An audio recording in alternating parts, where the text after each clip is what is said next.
الحمدللہ الحمدللہ وحدہ لا شریک لہ والصلاة والسلام علی من لا نبی بعدہ وعلی آلہ واصحابہ الذین اوفوا عہدہ اما بعد۔ اللہ تعالیٰ کا شکر ہے کہ رسول اکرم صلی اللہ علیہ وسلم کی مبارک احادیث کو پڑھنے، سمجھنے، عمل کرنے، اس کو پھیلانے کے لیے ہم مستقل اصول حدیث پڑھ رہے ہیں۔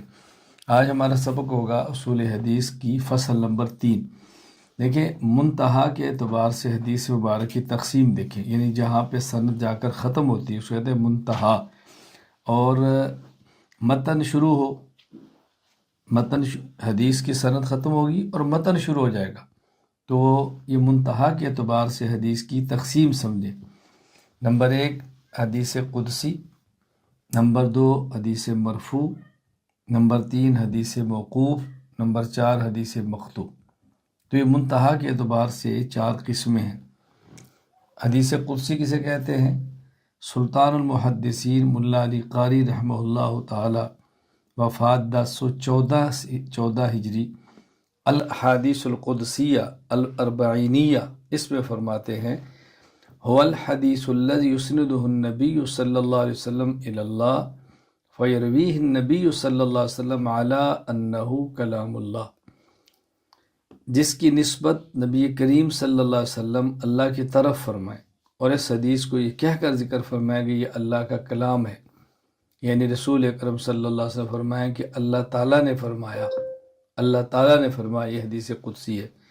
اس کی مثال صحیح بخاری باب قول اللہ تعالی ویحذرکم اللہ النفس، اس کے تحت امام بخاری رحمۃ اللہ علیہ حدیث لائے ہیں حضرت ابو ہریرہ رضی اللہ تعالیٰ عنہ سے، قال النبی صلی اللہ علیہ وسلم، حضرت ابو ہریرہ فرماتے ہیں قال النبی صلی اللہ علیہ وسلم، نبی کریم صلی اللہ علیہ وسلم نے فرمایا، کیا فرمایا؟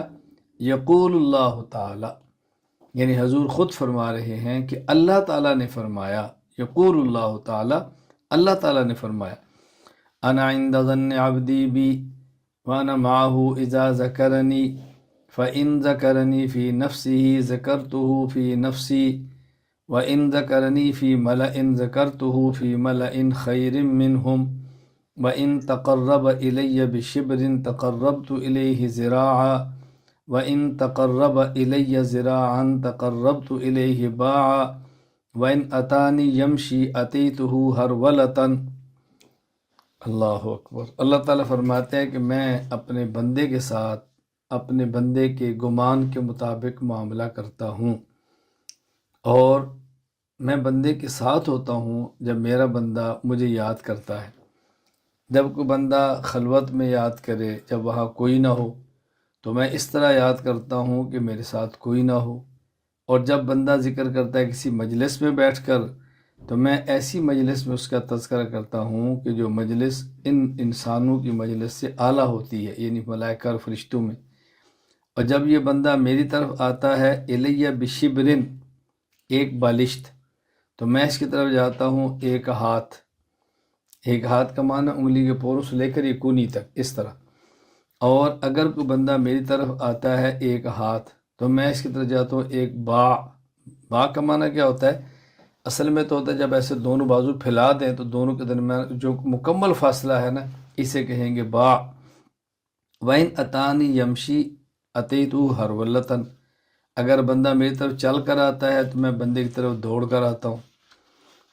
میں اس وقت اس حدیث مبارک کی تشریح نہیں کر رہا، میں حدیث قدسی کی مثال دے رہا ہوں۔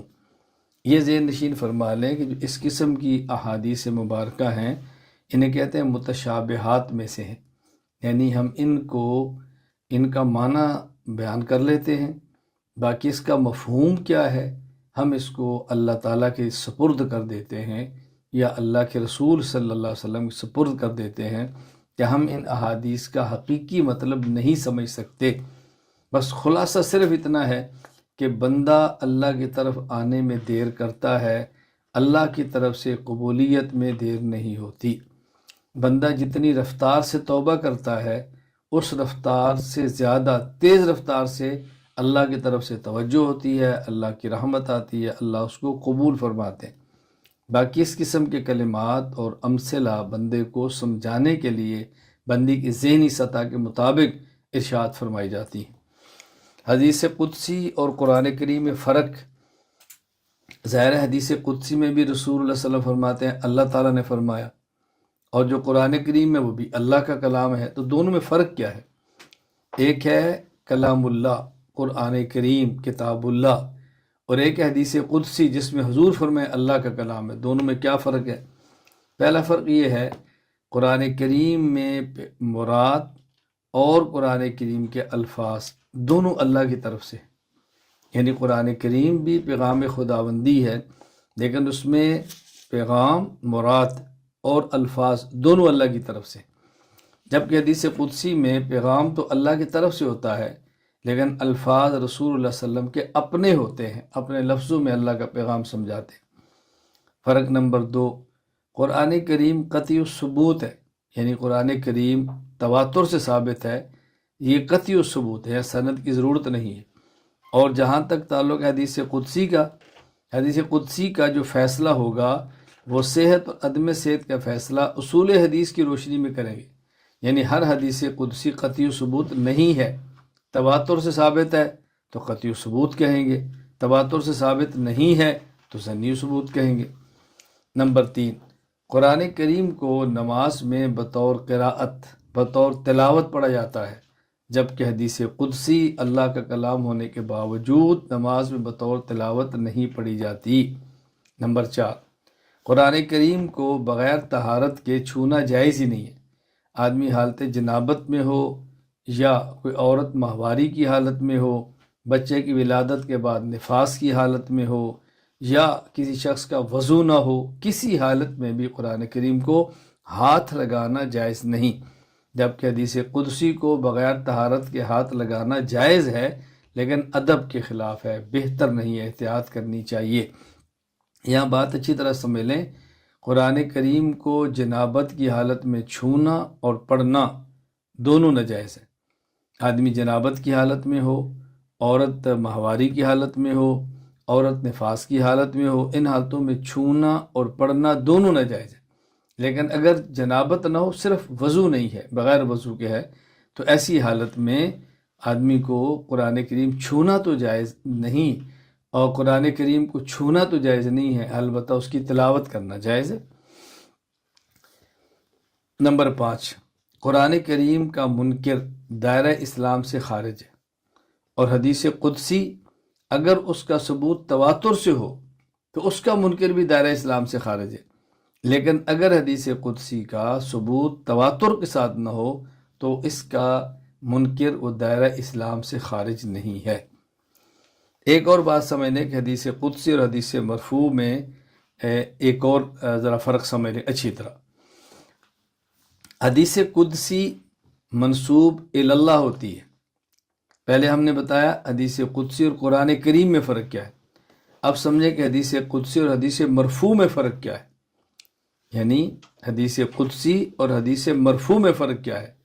حدیث قدسی منسوب اللہ ہوتی ہے اور حدیث مرفوع منسوب الرسول ہوتی ہے صلی اللہ علیہ وسلم، یعنی حدیث قدسی میں اللہ کے نبی فرماتے ہیں قال اللہ تعالی، یقول اللہ تعالی، اور حدیث مرفوع صحابی کہتا ہے قال رسول اللہ صلی اللہ علیہ وسلم عن النبی صلی اللہ علیہ وسلم سمعت رسول اللہ صلی اللہ علیہ وسلم فعل رسول اللہ صلی اللہ علیہ وسلم، تو بات اچھی طرح سمجھ۔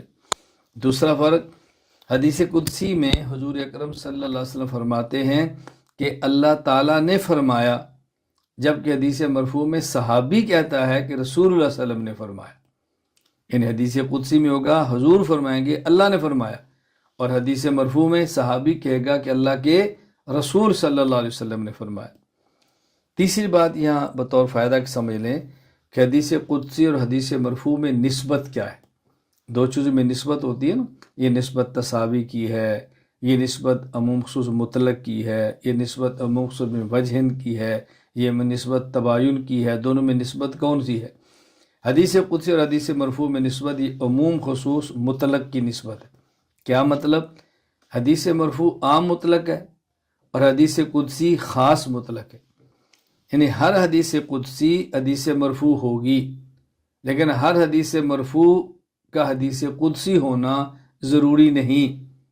یعنی جب صحابی کہے نا قال رسول اللہ تو ضروری نہیں ہے کہ حدیث قدسی بھی ہو، لیکن جب اللہ کے نبی فرمائیں گے قال اللہ تعالی تو یقین حدیث قدسی ہے۔ تو اگر صحابی تک سند جائے اور پھر صحابی اللہ کے نبی کی بات نقل کرے، اگر تو اللہ کے رسول تک رک گئی حدیث مرفوع ہے صرف، اور اگر اللہ کے رسول کے بعد حضور فرمائے قال اللہ، حدیث قدسی بھی ہوگی، حدیث مرفوع بھی ہوگی۔ خلاصہ یہ ہے کہ حدیث مرفوع عام مطلق ہے اور حدیث قدسی خاص مطلق ہے۔ ہر حدیث قدسی حدیث مرفوع ہوگی، لیکن ہر حدیث مرفوع کا حدیث قدسی ہونا لازم نہیں ہے۔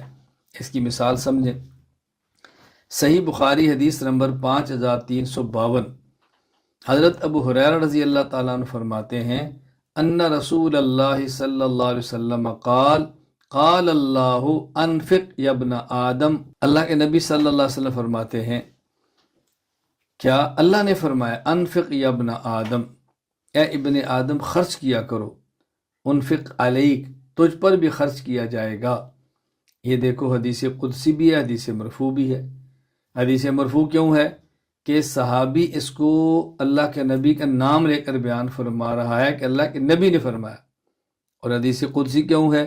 کہ اللہ کے رسول فرما رہے ہیں کہ یہ بات اللہ نے فرمائی۔ دوسری کہ حدیث مرفوع ہو لیکن حدیث قدسی نہ ہو، اس کی تو بہت مثالیں ہیں۔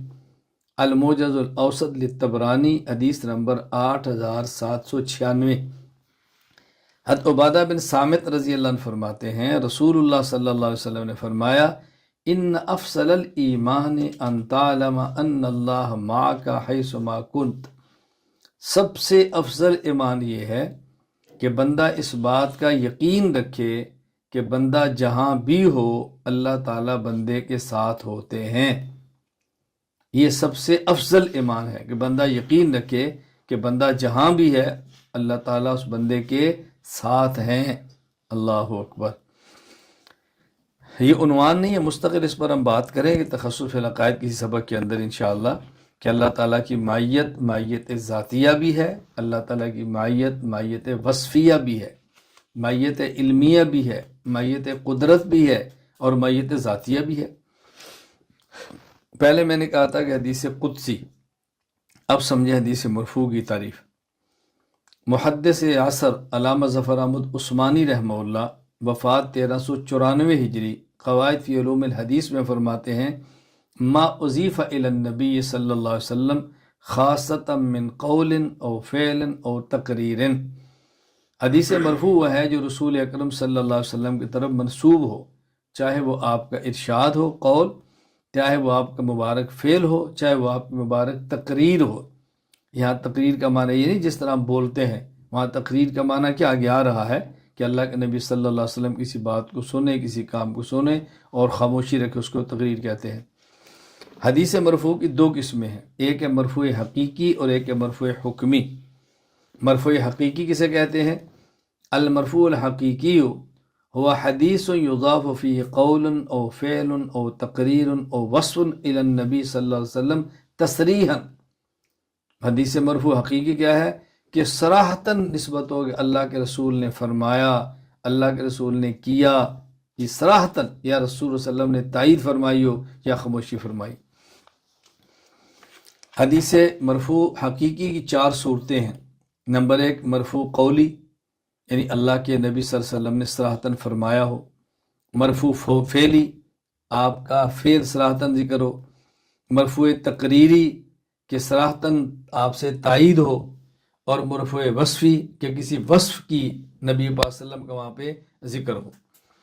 مرفوع قولی، المرفوع القولی هو حدیث ذکر فیہ قول النبی صلی اللہ علیہ وسلم تصریحا بلفظۃ قال او ما فی معناہ من امر او نہا او قضا۔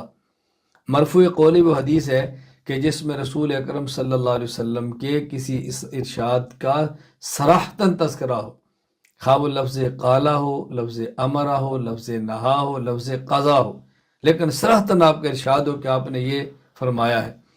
اب دیکھیں نا، قالا ہو یا امرا ہو یا نہا ہو یا قضا ہو، چاروں کی مثالیں سمجھیں۔ قالا کی مثال الموجم الاوسط للطبرانی حدیث نمبر 8796۔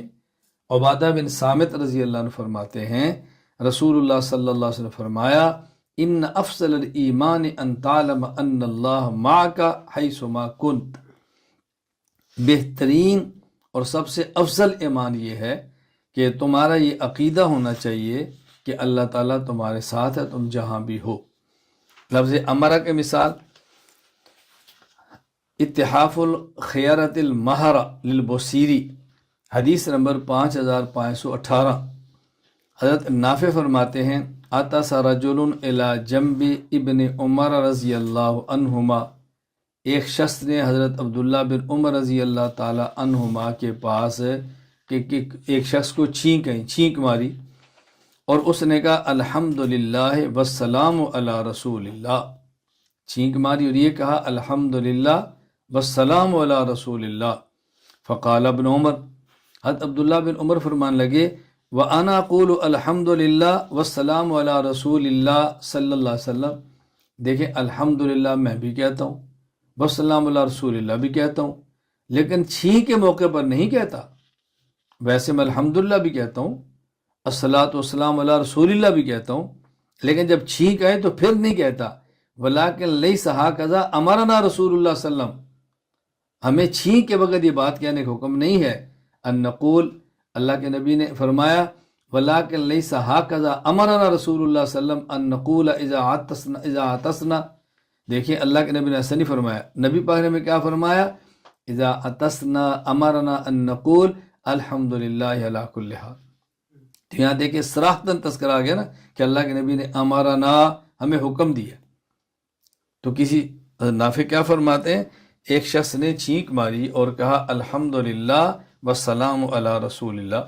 حضرت عبداللہ بن عمر فرمان لگے الحمدللہ والسلام علی رسول اللہ میں کہتا ہوں، ہم اس کے قائل ہیں، میں قائل ہوں، لیکن چھینک کے ساتھ اس کا کوئی تعلق نہیں ہے۔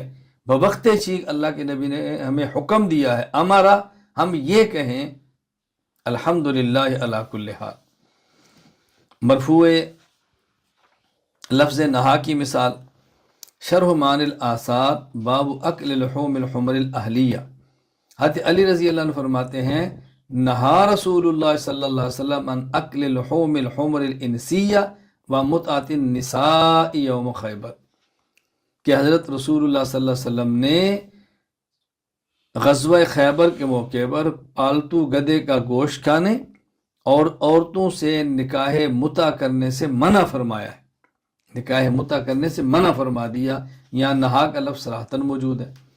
لفظ قضاء کی مثال سنن ابی داؤد باب کیف یجلس الخصمان بین یدی القاضی، کہ جب قاضی فیصلہ کرے تو مدعی اور مدعا علیہ کو قاضی کے مجلس میں ہونا چاہیے، ان کے سامنے ہو، یعنی مدعی ہوتا ہے اس کا وکیل ہوتا ہے، وکیل کا نا وکیل کا آنا ہوتا ہے، اس کو سمجھ لیں کہ حدیث پر اشکال نہ پیش ہو۔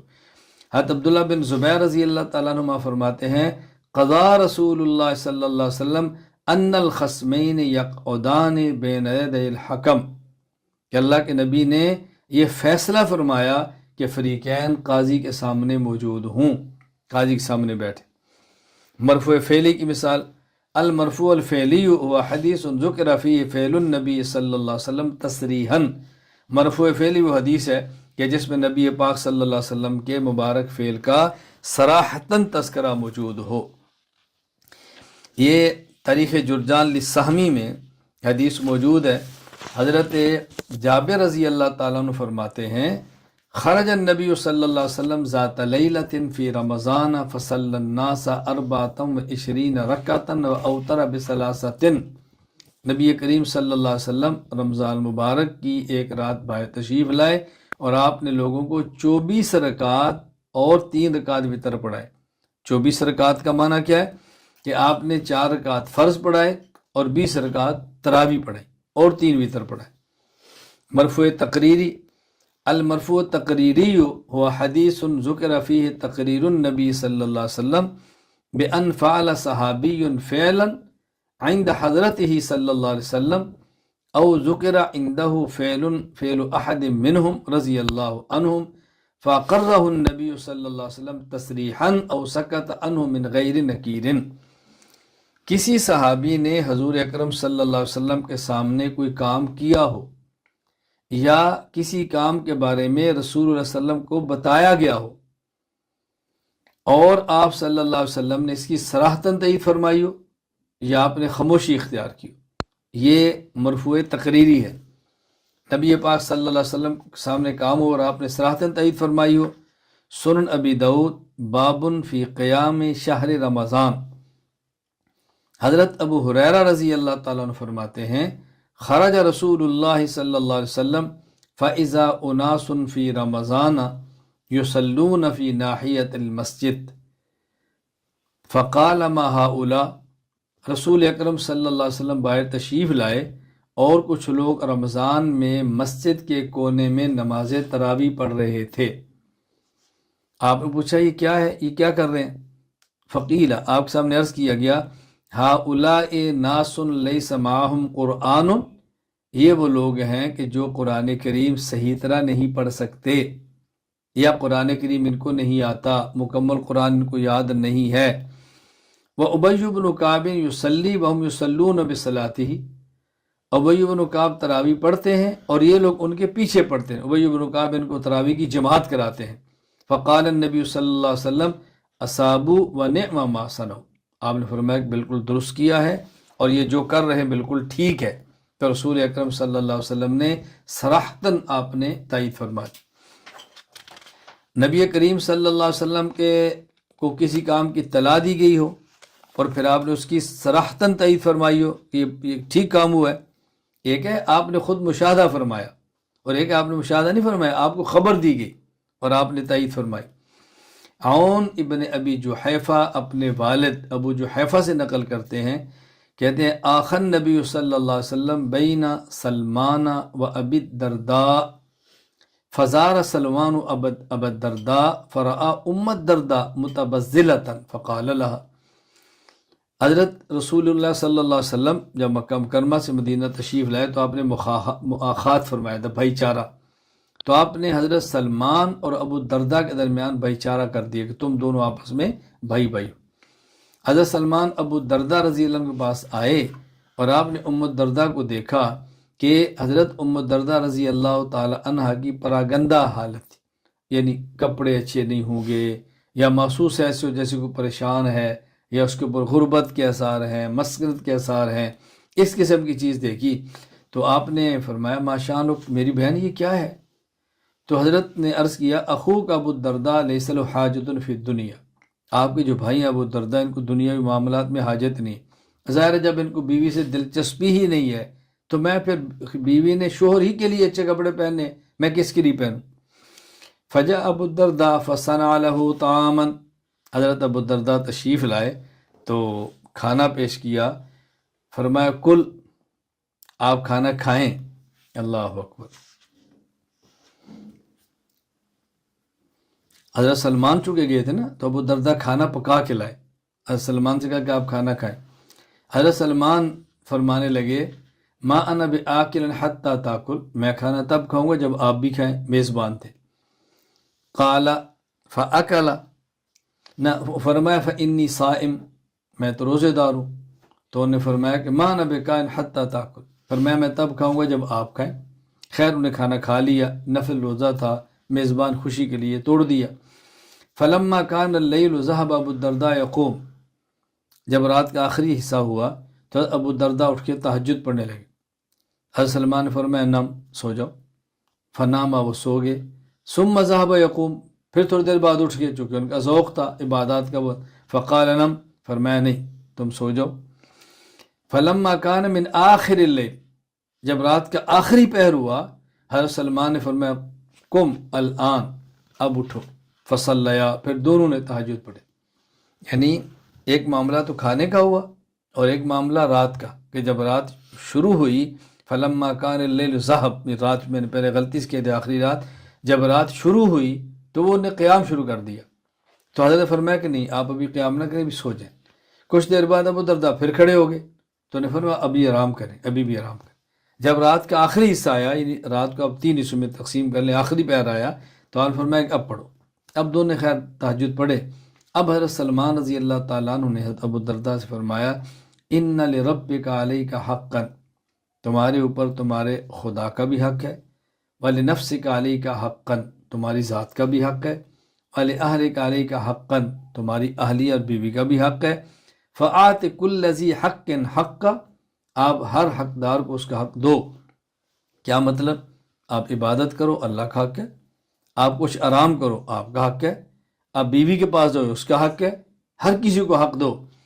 فاتن نبی صلی اللہ علیہ وسلم فذکر ذلک لہ فقال النبی صلی اللہ علیہ وسلم صدق سلمان، حضرت ابو الدرداء رضی اللہ تعالیٰ عنہ حضرت سلمان کے پاس یعنی نبی پاک صلی اللہ علیہ وسلم کی خدمت میں حاضر ہوئے اور تذکرہ کیا کہ حضرت سلمان نے مجھے یوں کہا، تو آپ نے فرمایا کہ سلمان نے سچ کہا ہے۔ دیکھو خبر دی گئی تو حضرت سلمان کی اس بات کی رسول اللہ صلی اللہ علیہ وسلم نے صراحتاً تائید فرمائی۔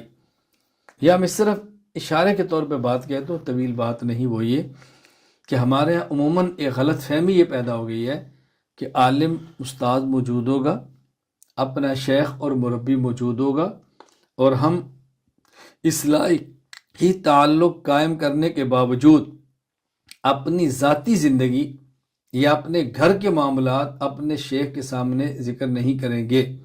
اور اگر کوئی کہے بھئی تم یہ معاملہ اپنے شیخ سے پوچھ لو، تو ہم کہتے ہیں جی میرا یہ پرسنل میٹر ہے، یہ میرا ذاتی معاملہ ہے، اور ذاتی معاملات کے مشورے نہیں ہوتے۔ یہ تو ذاتی معاملہ تھا، حضرت ابو الدرداء کا گھر کا معاملہ تھا، ذاتی معاملہ تھا۔ حضرت سلمان رضی اللہ تعالیٰ ذاتی معاملے پر فرما رہے ہیں، اللہ کے نبی تائید فرما رہے، سلمان ٹھیک کہہ رہا ہے۔ میں یہ بات اس لیے سمجھا رہا ہوں کہ آپ طلبہ ہیں، اچھی طرح باز نشین فرمائیں، جب کسی سے اصلاحی تعلق قائم فرمائیں تو پھر اپنے ذاتی اور نجی معاملات بھی اپنے شیخ کے سامنے ذکر کرو اور ان سے مشورہ لو، وگرنہ اصلاح کیسی ہوگی؟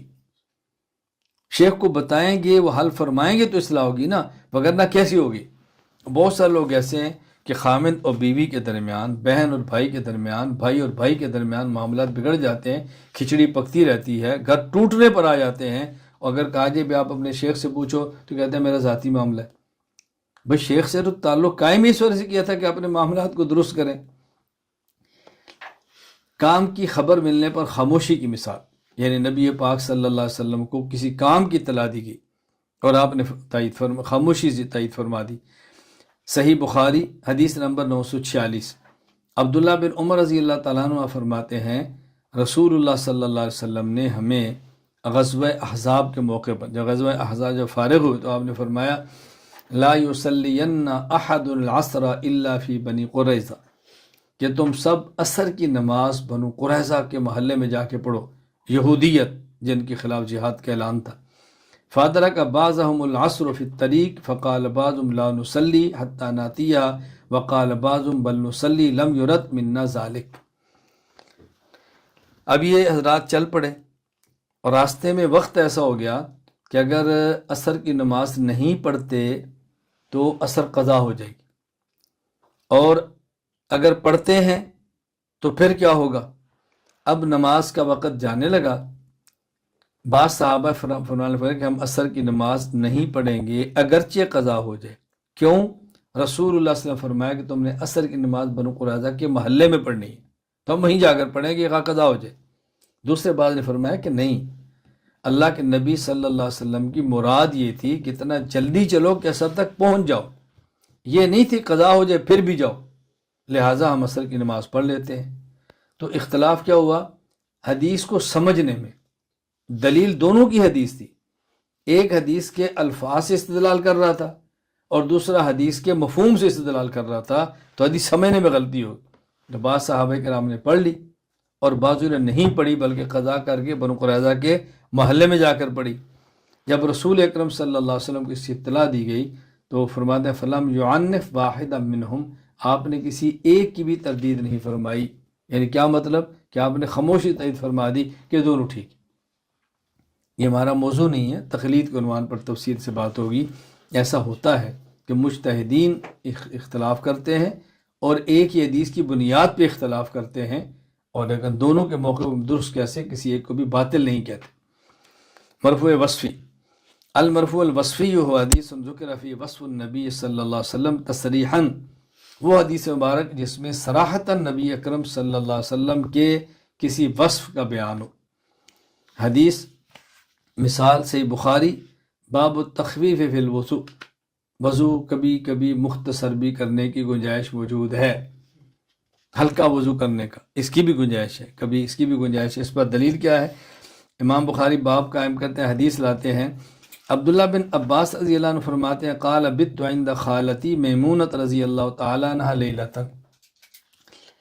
حضرت میمونہ حضرت عبداللہ بن عباس رضی اللہ تعالیٰ عنہما کی خالہ تھی، تو محرم تھی، تو رات اپنی خالہ کے یہاں سوئے، بلکہ حضرت عباس رضی اللہ تعالیٰ عنہ بس اوقات بھیجتے تھے کہ رات اپنی خالہ کے یہاں سو، تاکہ رسول اللہ صلی اللہ علیہ وسلم کے رات کے معاملات کا پتہ چلے کہ آپ کے معاملات کیا ہیں۔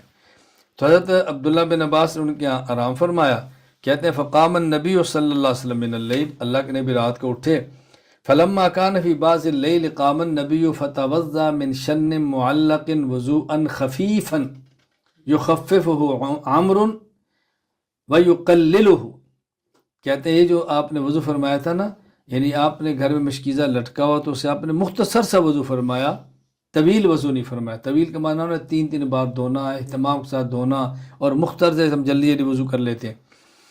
وقام یصلی، آپ صلی اللہ علیہ وسلم نے تہجد پڑھنے شروع کیے، کہتے ہیں فتوضأت نحو مما توضأ، جیسے حضور نے وضو فرمایا میں نے بھی کیا، ثم جئت فقمت عن یسارہ، اللہ کے نبی صلی اللہ علیہ وسلم نماز پڑھ رہے تھے تو میں آپ کے بائیں جانب کھڑا ہو گیا، امام کے بائیں جانب کھڑا ہو گیا، کہتے ہیں فحولنی فجعلنی عن یمینہ، نبی پاک صلی اللہ علیہ وسلم نے مجھے نماز ہی سے کان سے ہاتھ سے پکڑ کر آپ نے دائیں طرف کھڑ دیا۔ تو آپ کو پتہ ہے جب ایک امام ایک مقتدی ہو تو مسئلہ یہ ہے کہ مقتدی امام کی دائیں جانب تھوڑا سا پیچھے ہٹ کر کھڑا ہو۔ یہ بچے تھے، مسئلہ معلوم نہیں تھا تو بائیں طرف کھڑے ہو گئے، آپ نے نماز ہی میں ان کو اپنے دائیں طرف کر لیا۔ ثم صلی ما شاء اللہ، پھر کہتے ہیں آپ نے جتنی نماز پڑھنی تھی پڑھی، ثم استجا، پھر آپ لیٹ گئے، فنام، اور سو گئے، حتیٰ نفخ، یہاں تک کہ نبی پاک صلی اللہ علیہ وسلم سے خراٹوں کی آواز آنے لگی۔ ثم اتاہ المنادی، مؤذن نے اذان دی، فاذنہ بالصلاۃ، اذان دے دی، فقام معه الى الصلاۃ فصلی ولم یتوضا، رسول اکرم صلی اللہ علیہ وسلم نیند سے اٹھے، آپ نے وضو نہیں کیا اور سیدھا آپ نے سنت پڑھی اور مصلی پر چلے گئے، نماز پڑھا دی۔ قلنا لعمر، تو یہ راوی کہتے ہیں ہم نے عمرو بن دینار سے پوچھا، ان ناس یقولون، لوگ کہتے ہیں، ان رسول اللہ صلی اللہ علیہ وسلم تنام عینہ ولا ینام قلبہ، کہ جب نبی کی نیند آئے تو ان کی آنکھ سوتی ہے اور اس کا دل جاگتا ہے۔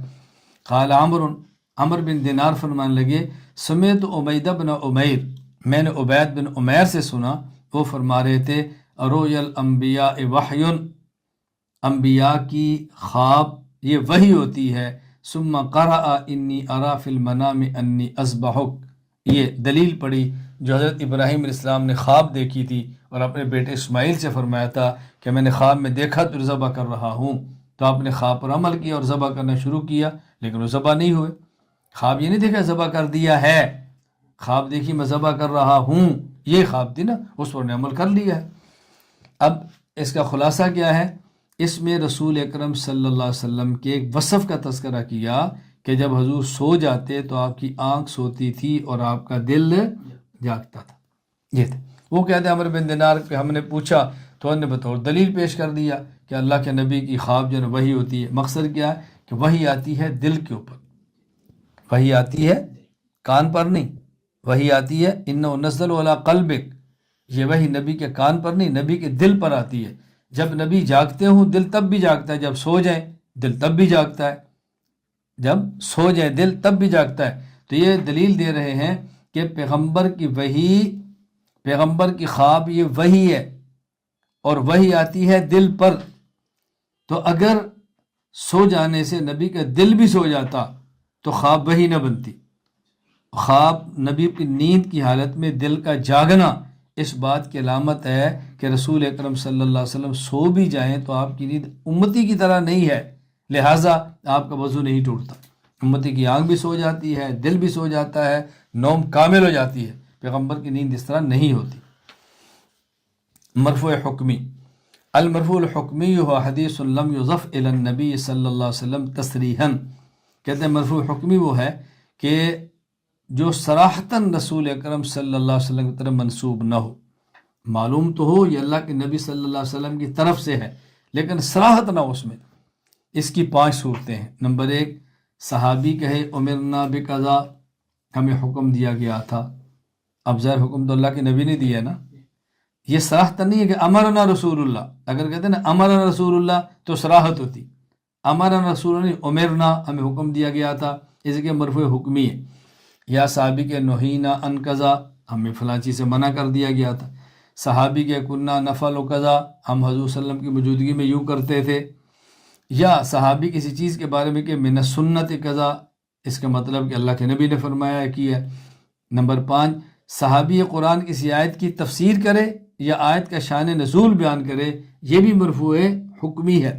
کیوں؟ تفسیر جب صحابی کرے گا تو اس کا معنی ہے کہ اس نے اللہ کے نبی صلی اللہ علیہ وسلم سے سنا اور سمجھا ہے، اور شان نزول بیان کرے تو اس کا معنی ہے کہ اللہ کے نبی کے دور کا واقعہ ہے جس پر یہ قرآن کی آیت اتری۔ پہلی صورت صحابی کے امرنا بقضا، سنن ابی داؤد باب من ترک القراءۃ فی صلاته بفاتحۃ الکتاب، عن ابی نضرۃ عن ابی سعید رضی اللہ تعالی عنہ قال امرنا ان نقرأ بفاتحۃ الکتاب وما تیسر، ہمیں حکم دیا گیا تھا کہ ہم فاتحہ بھی پڑھیں اور فاتحہ کے علاوہ جو قرآن آسان لگتا ہے وہ بھی پڑھیں۔ معلوم صرف فاتحہ نہیں، فاتحہ کے علاوہ بھی قرآن پڑھنا۔ دوسری صورت صحابی کے نہینا عن قضا، شرح مان آثار باب السلام علی اہل الکفر، انس بن مالک رضی اللہ عنہ فرماتے ہیں نہینا ان نزید اہل الکتاب علی وعلیکم، کہ اگر کافر آپ کو کہے السلام علیکم تو آپ کافر کے سلام کے جواب میں وعلیکم کہیں۔ وعلیکم سے زائد کہنے سے ہمیں منع کر دیا گیا، یعنی کافر کو یہ نہ کہ وعلیکم السلام ورحمۃ اللہ وبرکاتہ، کوئی کافر کہتا ہے السلام علیکم تو آپ کافر سے کہیں وعلیکم، وعلیکم، کافر کو یہ بات کہہ دے۔ تیسری صورت صحابی کے کننا نفعل قضا، کہ ہم یہ کام کیا کرتے تھے۔ مثال صحیح بخاری باب فضل ابی بکر بعد النبی صلی اللہ علیہ وسلم، حضرت عبداللہ بن عمر رضی اللہ تعالیٰ عنہ فرماتے ہیں کننا نخیر بین الناس فی زمن النبی صلی اللہ علیہ وسلم فنخیر ابا بکر ثم عمر بن الخطاب ثم عثمان بن عفان۔ حضرت عبداللہ بن عمر فرماتے ہیں کہ ہم رسول اللہ صلی اللہ علیہ وسلم کے زمانے میں بعض صحابہ کو بعض اور فضیلت دیتے تھے، ہم سمجھتے سب سے افضل ابو بکر ہیں، پھر عمر ہیں اور پھر عثمان۔ اب یہ نبی پاک صلی اللہ علیہ وسلم کے دور میں ایسے ہوتا تھا۔ چوتھی صورت صحابی کسی چیز کے بارے میں کہ من السنت قضا، فلاں کام کرنا سنت ہے۔ مصنف ابن ابی شیبہ وضع الیمین علی الشمال، حدیث نمبر 3966، حضرت علی رضی اللہ عنہ فرماتے ہیں من سنت الصلاۃ وضع الایدی علی الایدی تحت السرر، نماز کی سنت میں سے ہے ہاتھوں کو ہاتھوں پر رکھنا نافوں کے نیچے، ہاتھ کو ہاتھ پر رکھنا ناف کے نیچے، یہ سنت ہے۔ یہاں ذرا وضاحت سن لیں کہ یہ جو ہم نے کہا جب صحابی کے من السنت قضا تو یہ حدیث مرفوع ہوتی ہے حکماً، یعنی گویا نبی پاک صلی اللہ علیہ وسلم کا فعل ہے یا ارشاد ہے یا آپ کی طرف سے ہے۔ یہ ضابطہ عام صحابہ کرام کے بارے میں ہے رضی اللہ عنہ۔ حضرت عبداللہ بن عباس رضی اللہ تعالی عنہما بس اوقات اپنے اجتہاد کو بھی من السنت قضا فرما دیا کرتے تھے۔ یہ بات اچھی طرح سمجھ لیں، جب صحابی کہتا ہے من السنت قضا یا من سنت الصلاۃ تو یہ حدیث مرفوع حکمی ہوتی ہے کہ اللہ کے نبی کی سنت ہے، لیکن یہ ضابطہ عام صحابہ کرام کے بارے میں ہے۔ عبداللہ بن عباس رضی اللہ تعالی عنہما اس سے مستثنا ہیں، وہ بس اوقات اپنے اجتہاد کو بھی من سنہ کہہ دیا کرتے تھے۔ اچھی طرح ذہن نشین فرما لیں، اس کا فائدہ کیا ہوگا میں مثال دوں گا پھر آپ کو فائدہ سمجھ آئے گا۔ حضرت علامہ محمد انور شاہ کشمیری رحمہ اللہ، وفات 352 ہجری، حضرت نے اس کی تصریح کی ہے۔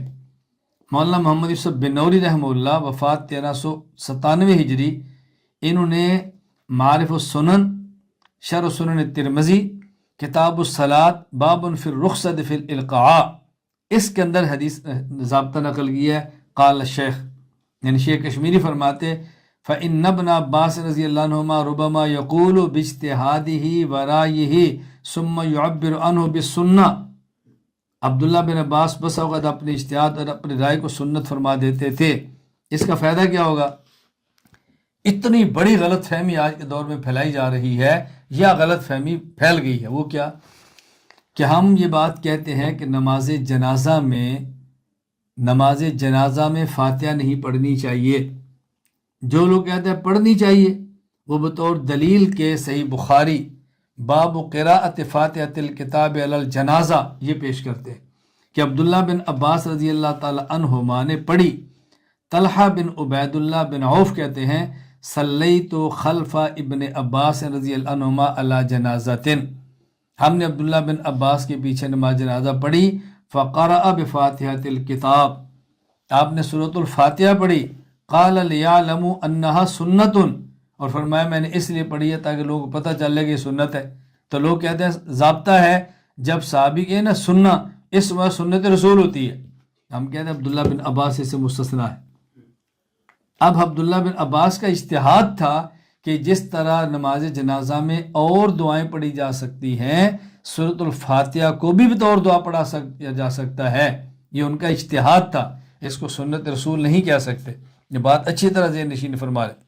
میں اس لیے بات کہہ رہا ہوں کہ ہمارے ہاں یعنی گزشتہ سے وسطی سال کی بات ہے، مفتی اعظم پاکستان مفتی محمد رفیع عثمانی رحمہ اللہ کا انتقال ہوا، اور حضرت مفتی محمد تقی عثمانی دامت برکاتہم نے ان کا جنازہ پڑھایا، اور انہوں نے جنازے کے اندر سورۃ الفاتحہ پڑھ دی. تو لوگوں نے پوچھا تو حضرت نے فرمایا کہ صحیح بخاری میں ہے، عبداللہ بن عباس نے پڑھی ہے، اور ان نے فرمایا کہ لیعلم انہا سنت. اور جب صحابی سنت کہتے ہیں مراد سنت رسول ہوتی ہے، اس سے لوگ بہت بڑی غلط فہمی پیدا ہو گئی. تو میں نے اس وقت بھی وضاحت کی تھی، مفتی تقی عثمانی صاحب دامت برکاتہم مجھ سے بڑے ہیں، 1000 گنا نہیں، لاکھ گنا بڑے ہیں، لیکن حضرت علامہ بنوری ان سے بڑے ہیں، علامہ انور شاہ کشمیری ان سے بڑے ہیں، اور فقہائے احناف تو ان سے بھی بڑے ہیں. فقہائے احناف کا ایک مسئلہ ہے جو تسلسل سے چلتا آ رہا ہے کہ نماز جنازہ میں سورۃ الفاتحہ نہیں پڑھنی. اب اگر بخاری میں عبداللہ بن عباس کا عمل موجود ہے، اور ان کے عمل کے بعد یہ نہیں ہے کہ اللہ کے نبی نے پڑھا تھا یا خلفائے راشدین نے پڑھا تھا، وہ فرماتے ہیں میں نے پڑھا ہے تاکہ پتہ چلے کہ سنت ہے. اس سے شک پڑا کہ صحابی جب سنت کے سنت رسول مراد ہوتی ہے. علامہ کشمیری فرماتے ہیں عبداللہ بن عباس بس اوقات اپنی رائے اپنے اجتہاد کو بھی سنت فرما دیتے ہیں. تو سنت رسول تو نہ رہی نا، باقی ان کا اجتہاد ہے تو ٹھیک ہے.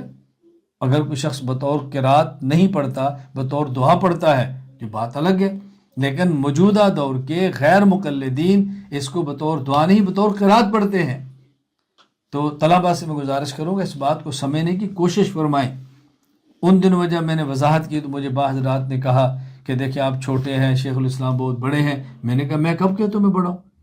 بھائی میں تو بڑوں کی بات نقل کر رہا ہوں نا. جب میرا مفتی عثمانی صاحب دامت برکاتہم کا تقابل ہوگا تو کوئی تقابل ہی نہیں ہے. میں بہت چھوٹے، حضرت بہت بڑے ہیں، لیکن میں تو آپ نے اگر حضرت کی رائے پیش کی ہے تو میں نے ان سے بڑے بنوری، ان سے بڑے علامہ کشمیری کی اس حدیث کی وضاحت نقل کر دی ہے، اور موقع میں نے ابو حنیفہ کو پیش کر دی ہے. تو میں بڑوں کی بات کر رہا ہوں. میں کون ہوتا ہوں بڑوں کی مخالفت کروں؟ میری حیثیت کیا ہے کہ میں کسی بڑے کی مخالفت کروں؟ 5ویں صورت، صحابی قرآن کریم کی کسی آیت کی تفسیر بیان کرے، یا صحابی کسی 5ویں صورت صحابی قرآن کریم کسی آیت کی تفسیر بیان کرے. وہ کیا ہے؟ تنویر المقیاس من تفسیر ابن عباس، قرآن کریم کی آیت قد افلح المؤمنون الذین هم فی صلاتہم خاشعون. اس کی تفسیر عبداللہ بن عباس رضی اللہ عنہ یہ فرماتے ہیں مخبتون عارضی کرے، متواضعون تواضع کرے، ہم مانا، لا یلتفتون یمینا ولا شمالا، دائیں اور بائیں جانب نہ دیکھیں، ولا یرفعون ایدیہم فی الصلاۃ، اور نماز کے اندر رفع الیدین نہ کریں. نماز کے اندر رفع الیدین نہ کریں، یہ نماز کی خشوع کا حصہ ہے. صحابی فرماتے. اس کی 5ویں صورت کی دوسری صورت کہہ لیں یا مستقل 6ٹھی صورت کہہ لیں کہ صحابی قرآن کریم کی آیت کا شان نزول بیان کریں. اس کی مثال کتاب القراءۃ للبیہقی حدیث نمبر 225۔ عبداللہ بن عباس رضی اللہ عنہما فرماتے ہیں رسول اللہ صلی اللہ علیہ وسلم نے نماز پڑھی، اس میں آپ نے قرات فرمائی، فقرأ اصحابہ وراءہ، اور نماز میں صحابہ کرام نے بھی آپ کے پیچھے قرات فرمائی، فخلطوا علیہ، خلط ملطوبہ، یعنی جب ایک امام پڑھ رہا باقی سارے قرآن پڑھیں تو اختلاط ہوتا ہے، خلط ہو گیا۔ فنزل، آیت نازل ہوگی، وَإِذَا قُرِئَ الْقُرْآنُ فَاسْتَمِعُوا لَهُ وَأَنصِتُوا، جب قرآن امام پڑھے تو سنو اور توجہ کرو اور خاموش رہو، فَهَذِهِ فِي الْمَكْتُوبَةِ، اور یہ فرض نماز کے بارے میں ہے۔ ثم قال ابن عباس رضی اللہ عنہما وَإِن كُنَّا لَا نَسْتَمِعُ لِمَن يَقْرَأُ إِنَّا إِذًا لَأَجْفَى مِنَ الْحَمِيرِ، حضرت فرماتے ہیں میں ہی سمجھتا ہوں اگر ہم قرآن سنیں اور پھر بھی پیچھے پڑھیں، قرآن سنیں پھر بھی پڑھیں تو ہم گدھے سے بھی سخت دل ہیں۔ اب میں ایک وضاحت کرتا ہوں، پہلی بات یہ سمجھ لیں کہ یہاں اپنے موضوع پر یہ بات آئے گی، وَإِذَا قُرِئَ الْقُرْآنُ فَاسْتَمِعُوا لَهُ وَأَنصِتُوا، فرمائے سنو اور خاموش ہو۔ دو حکم کیوں فرمائے؟ اگر امام قرات کر رہا ہے اور دوسرا سن رہا ہے تو اب اس کا معنی کہ سنو، تو امام قرات جہری نماز ہے نا، فجر مغرب عشاء کی جہری قرات آواز آ رہی ہے، سنو، اور سنو اس کا معنی کہ خاموش بھی رہو۔ اگر دو آدمی بات کر رہے ہوں اور دوسرا آدمی بولے کہ میری بات تو سن، کوئی جی میں سن رہا ہوں، آپ کہتے تو بول رہا ہے کہاں سن رہا ہے، تو خاموش ہوگا تو سنے گا، اس کا مطلب خاموش ہونا سننے کو لازم ہے۔ جہری نماز ہو اتنا کہنا کافی تھا سنو، خاموش رو کہنے کی ضرورت نہیں تھی کہ خاموش سننے کو خاموش رہنا لازم ہے۔ پھر فرمایا اور سنو، یہ ان نمازوں کے بارے میں فرمایا جو ظہر اثر ہے، سری نمازیں ہیں، تم سن نہیں سکتے، خاموش اب بھی رہو۔ وَإِذَا قُرِئَ الْقُرْآنُ، جب قرآن جہرن پڑھا جائے، آواز آ رہی ہو، فَاسْتَمِعُوا لَهُ، سنو، اور جب قرآن سرن پڑھا جائے آواز نہ آ رہی ہو، وَأَنصِتُوا، خاموش اب بھی رہو۔ نمازیں دو قسم کی، حکم دو ہیں اسے۔ دوسری بات میں بطور لطیفہ کی کہتا ہوں کہ جو حضرات نماز جنازہ میں سورۃ الفاتحہ پڑھتے ہیں اور دلیل میں عبداللہ بن عباس رضی اللہ عنہما کو پیش کرتے ہیں، تو میں ان سے کہتا ہوں کہ جب آپ عام نماز پڑھیں اور پھر امام کے پیچھے فاتحہ پڑھیں تو ہم ان کے مقابلے میں عبداللہ بن عباس رضی اللہ تعالی عنہما کا یہ اجتہاد پیش کر دیں، ان کننا لا نستمع لمن یقرأ انا اذا لاجفا من الحمیر، کہ اگر امام کی آواز آ رہی ہو اور ہم پھر بھی پیچھے قرآن پڑھیں، پھر بھی پڑھیں، بات سمجھ آ رہی؟ وَإِن كُنَّا لَا نَسْتَمِعُ، یعنی ہم نہ سنیں، کہ کیا معنی ہے کہ پڑھیں؟ اگر امام قرآن پڑھ رہا ہو اور ہم نہ سنیں تو ہم گدھے سے بھی سخت دل ہیں، تو پھر لگائیں فتویٰ؟ ہم نہیں لگاتے، ہم کہتے ہیں ان کا اجتہاد ہے، اجتہاد ہے، ہم نہیں فتوے لگا رہے۔ تو عبداللہ بن عباس رضی اللہ تعالیٰ عنہ کی فاتحہ کے بارے میں تمہیں وہ جنازے والے اجتہاد سمجھ آیا ہے، تو یہ تمہیں اجتہاد ان کا کیوں سمجھ نہیں آ رہا؟ پھر اس کو بھی ذہن نشین فرما لیں۔ حدیث موقوف، هو المروی عن الصحابۃ رضی اللہ عنہم قولا لهم او فعلا او نحوه ای تقریرا، تدریب الراوی، جلال الدین عبد الرحمن ابو بکر سیوطی، وفات 911 ہجری۔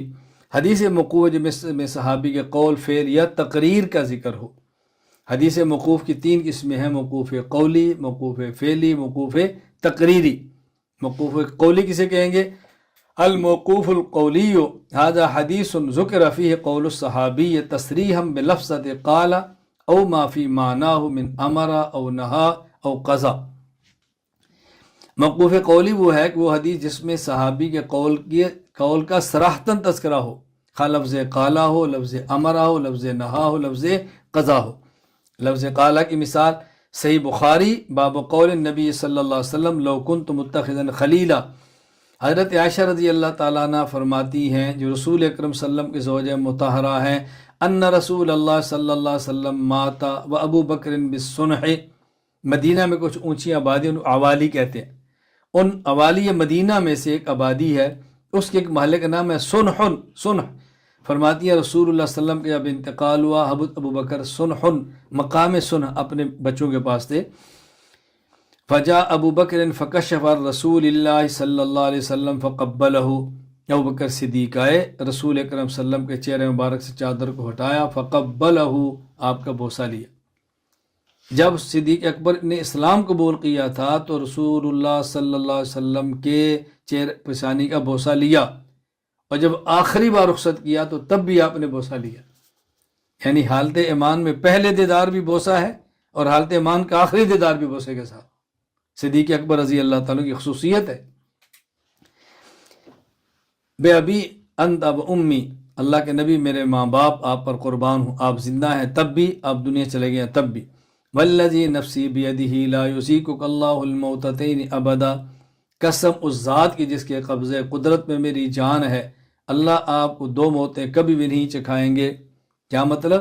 ایک موت وہ جو ابھی آ گئی ہے، اور ایک موت وہ جو قبر میں امتی کو بصورت نیند دی جاتی ہے، وہ آپ کو نہیں دی جائے گی۔ اور یہاں سے حضرت محدث احمد سہارنپوری نے استدلال کسی باری خاشیہ میں یہ دلیل اہل سنت والجماعت کی کہ نبی پاک صلی اللہ علیہ وسلم قبر اثر کے اندر زندہ ہے۔ خیر یہاں لفظ کیا ہے؟ قال، ابو بکر صدیق نے فرمایا، قال۔ لفظ امرہ کا مثال مسند احمد بن منیع، حوالہ اتحاف الخیرۃ المہرہ للبوصیری، باب فی قیام رمضان وما روی فی عدد رکعاتہ۔ ابی بن کعب فرماتے ہیں ان عمر بن الخطاب رضی اللہ تعالیٰ عنہ امر ابی بن کعب، یہ ہے استدلال، امر، حضرت عمر نے ابی بن کعب کو حکم دیا ان یصلی باللیل فی رمضان، رمضان میں لوگوں کو تراویح پڑھائیں۔ فقال ان الناس یصومون النہار لا یحسنون ان یقرؤوا، لوگ دن کو روزہ رکھتے ہیں، اچھی طرح قرآن کریم کی قرأت نہیں کر سکتے۔ فلو قرأت القرآن علیہم باللیل، اگر تم قرآن کریم ان کو پورا سنا دو بہت بہتر ہو۔ فقال یا امیر المؤمنین ھذا شیء لم یکن، امیر المؤمنین پہلے ایسے ہوتا نہیں تھا۔ فرمایا قد علمت ولکنہ احسن، میں جانتا ہوں کہ پہلے ایسے نہیں تھا لیکن بہتر ہے تم کر لو۔ فصلی بہم 20 رکعہ، تو 20 رکعت تراویح پڑھاتے اور اس میں پھر ان کو قرآن کریم سناتے۔ یہاں ایک اشکال اور اس کا جواب ذہن نشین فرما لیں۔ اشکال کیا ہے کہ ہم نے اس سے پہلے حدیث مرفوع کے اندر یہ بات سنی ہے، مرفوع حکمی میں، کہ نبی پاک صلی اللہ علیہ وسلم کسی فعل کو دیکھیں اور آپ اس کی صراحتاً تائید فرما دیں، یہ مرفوع حکمی ہے۔ اور اس میں کیا تھا؟ یہی حضرت ابی بن کعب رضی اللہ تعالی عنہ یہ نبی کریم صلی اللہ علیہ وسلم کی زندگی میں یہ تراویح پڑھا رہے تھے اور آپ صلی اللہ علیہ وسلم نے دیکھا اور آپ نے تصدیق فرمائی۔ اور یہاں کیا فرماتے ہیں؟ ھذا شیء لم یکن، کہ یہ پہلے تو اللہ کے حضرت عمر ایسے ہوتا نہیں تھا، تو جب پہلے نہیں ہوتا تھا تو پھر وہ مثال کیسے آ گئی کہ نبی پاک صلی اللہ علیہ وسلم نے تائید فرمائی؟ بات سمجھ آ گئی؟ اشکال ذہن نشین فرما لیں۔ ہم نے حدیث مرفوع حکمی کے اندر یہ پڑھا کہ نبی پاک صلی اللہ علیہ وسلم کے سامنے کوئی صحابی کام کرے اور آپ اس کی صراحتاً تائید فرما دیں یا آپ خاموشی سے تائید فرما دیں۔ جو صراحتاً تائید والی ہم نے اس کی مثال پڑھی کہ نبی پاک صلی اللہ علیہ وسلم صراحتاً تائید فرما دیں، وہ کیا تھی؟ نہ مرفوع تقریری، اشکال ذہن نشین فرما لیں۔ اشکال کیا تھا؟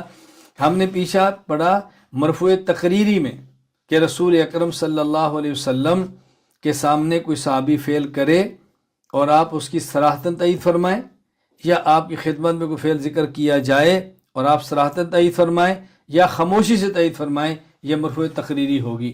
اس پر ہم نے دلیل کیا پیش کی؟ سنن ابی داود باب فی قیام شہر رمضان، خرج رسول اللہ صلی اللہ علیہ وسلم فاذا اناس فی رمضان یصلون فی ناحیۃ المسجد فقال ما هؤلاء فقیل هؤلاء الناس لیس معهم قرآن وابی بن کعب یصلی وهم یصلون بصلاته فقال النبی صلی اللہ علیہ وسلم اصابوا ونعم ما صنعوا۔ معلوم ہوا کہ حضرت ابی بن کعب رسول اللہ صلی اللہ علیہ وسلم کے زمانے میں صحابہ کرام کو تراویح کی جماعت کراتے تھے، ثابت ہوا۔ اور ابھی ہم حدیث پر مسند احمد بن منی کے حوالے سے کہ حضرت عمر بن خطاب رضی اللہ تعالیٰ نے ابی بن کا حکم دیا کہ تم لوگوں کو رمضان میں تراویح پڑھاؤ، یہ اچھا قرآن کریم نہیں پڑھ سکتے، تو کیا فرمایا، یا امیر المؤمنین ھذا شیء لم یکن، ایسے تو پہلے نہیں ہوتا تھا۔ حضرت عمر فرماتے ہیں قد علمت، تو مجھے پتہ ہے پہلے نہیں ہوتا تھا، ولکن احسن، لیکن بہتر ہے تم کر لو۔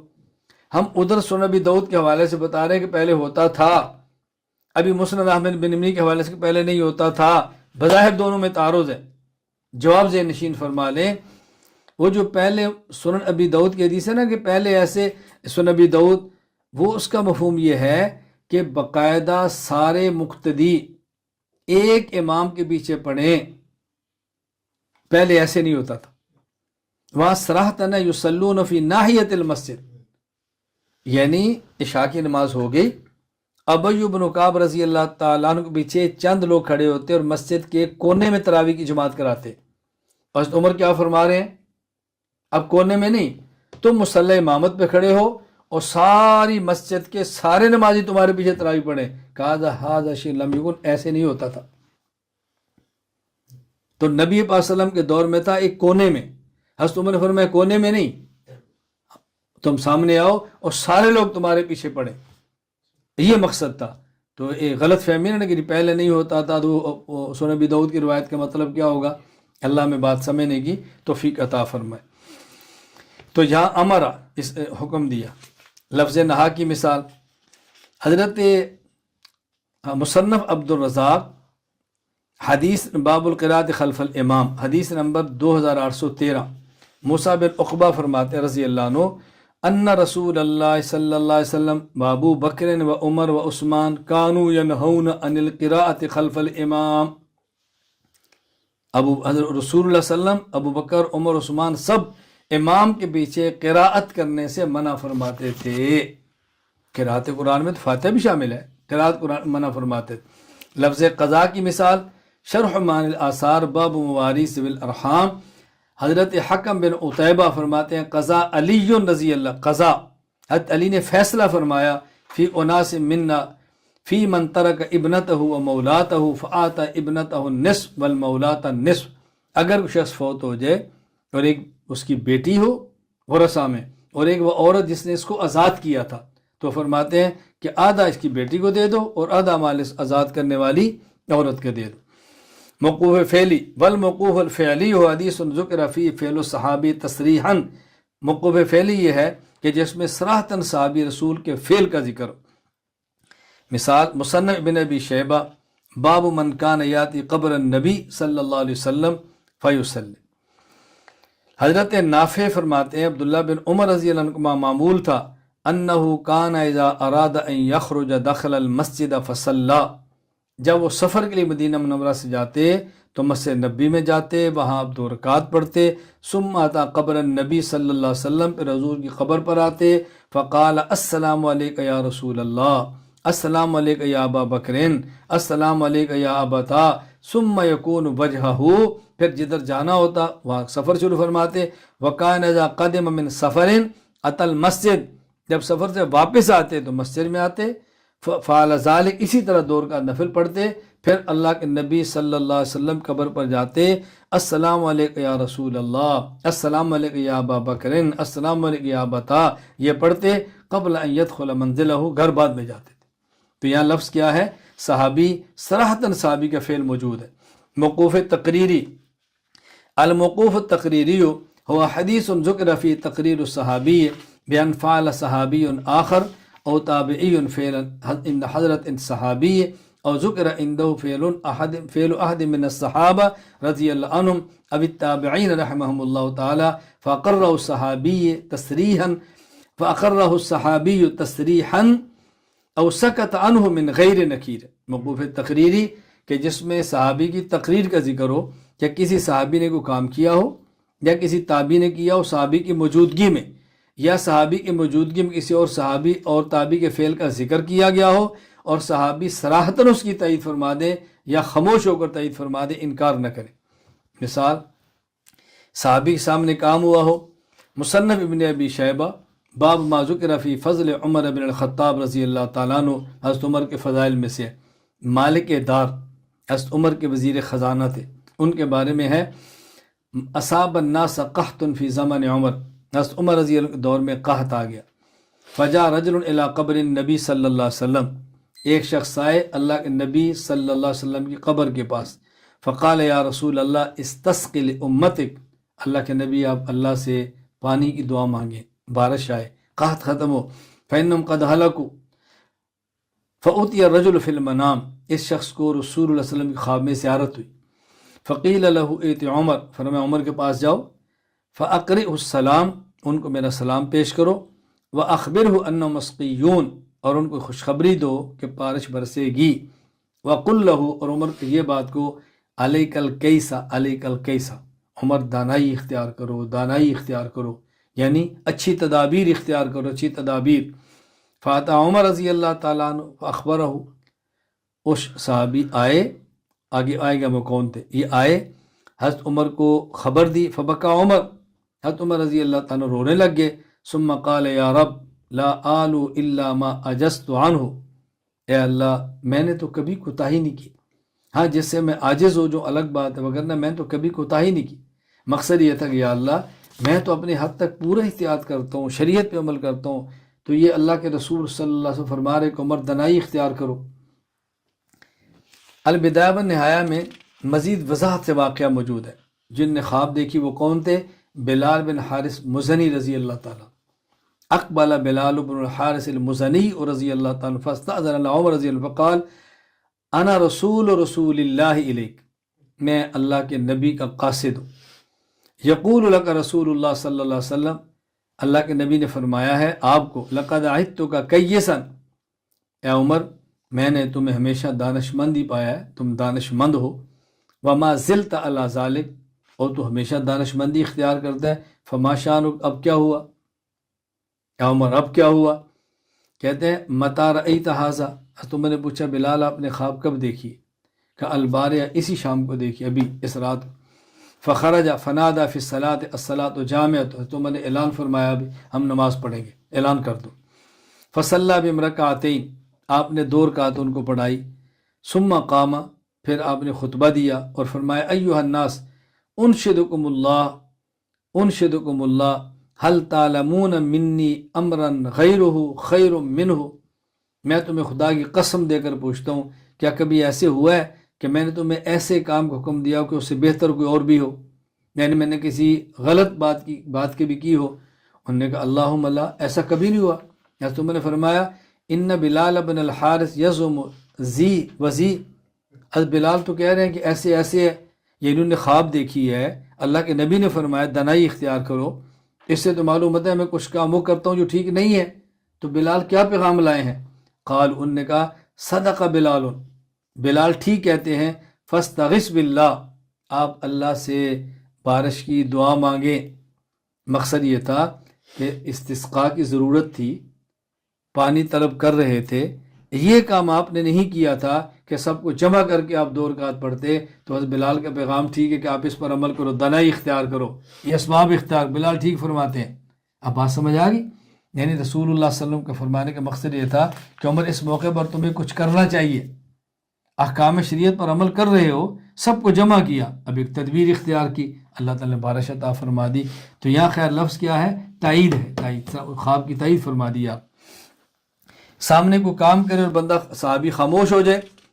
تحریرات حدیث مولانا حسین علی البانی رحمہ اللہ تعالی، حضرت علی رضی اللہ تعالیٰ عنہ سے روایت ہے انہ بعدما دفن صلی اللہ علیہ وسلم جاء اعرابی، رسول اللہ صلی اللہ علیہ وسلم کی وفات کے بعد، دفن کے بعد ایک شخص آئے دیہاتی. فقال یا رسول اللہ جئتک تستغفر لی الی ربی فنودی من القبر الشریف قد غفر لک، قبر پر کہا یا رسول اللہ اللہ سے میرے لیے دعا مانگے، اللہ مجھے معاف فرما دے. تو قبر سے آواز دی گئی کہ تیری مغفرت کر دی گئی ہے. حضرت علی فرما رہے ہیں نا، اب حضرت علی تردید نہیں فرما رہے، تو خاموشی سے اس کی تائید فرما رہے ہیں کہ جملہ نقل کیا، نکیر نہیں فرمائی، اس کا معنی کہ ٹھیک ہے. حدیث مقطوع هو الحدیث الذي ذکر فی قول تابعی او فعل او تقریر خیر الاصول فی حدیث الرسول صلی اللہ علیہ وسلم لشیخ خیر محمد الجلندری رحمہ اللہ، کہ حدیث مقطوع وہ حدیث ہے کہ جس میں تابعی کا قول یا فعل یا تقریر کا ذکر ہو. حدیث مقطوع کی 3 قسمیں ہیں. حدیث مقطوع قولی، حدیث مقطوع فعلی، حدیث مقطوع تقریری۔ حدیث مقطوع قولی کون سی ہے؟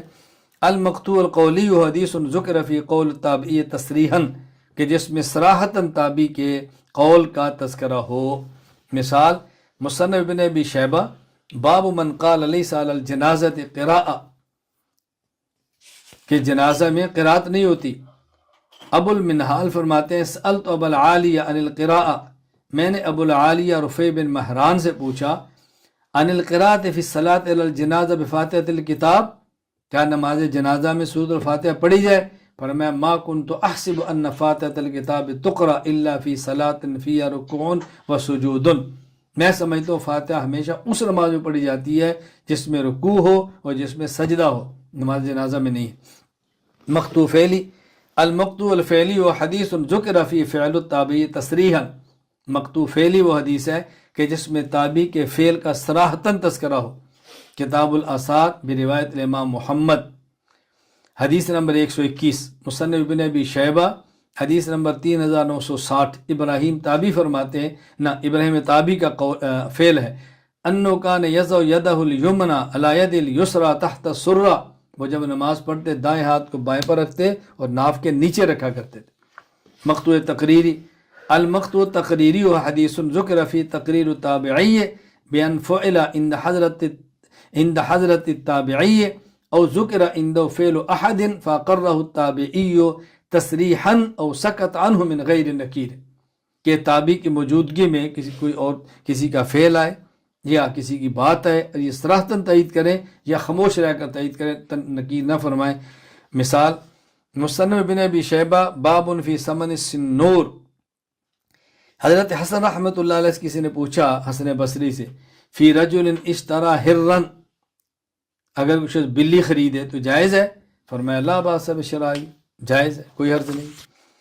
سامنے کوئی کام ہو اور آپ خاموشی اختیار کریں، اس کی مثال شعب الایمان البحقی حدیث نمبر 3720۔ ادہم مولا عمر بن عبد العزیز فرماتے ہیں کننا نقول لعمر بن عبد العزیز فی العیدین تقبل اللہ منا ومنک یا امیر المؤمنین، ہم عید کی نماز پڑھتے اور یہ کہتے تقبل اللہ منا ومنک یا امیر المؤمنین، ان لفظوں میں مبارک دیتے، فیرد علینا ولا ینکر علینا ولا ینکر ذالک علینا، تو آپ ہمیں جواب دیتے تھے، آپ رد نہیں کیا ہماری بات کو۔ تو یہ حدیث مقطوع ہے اور تقریری ہے۔ اللہ ہمیں بات سمجھنے کی توفیق عطا فرمائے۔ تو ہمارا جو آج کا سبق تھا اس کا خلاصہ کہ منتہا کے اعتبار سے حدیث کی 4 قسمیں ہیں، حدیث قدسی، حدیث مرفوع، حدیث موقوف، حدیث مقطوع۔ اللہ تعالیٰ مجھے اور آپ سب کو حدیث پڑھنے کی، سمجھنے کی، عمل کرنے کی اور پورے عالم میں پھیلانے کی توفیق عطا فرمائے۔ وآخر دعوانا ان الحمد للہ رب العالمین۔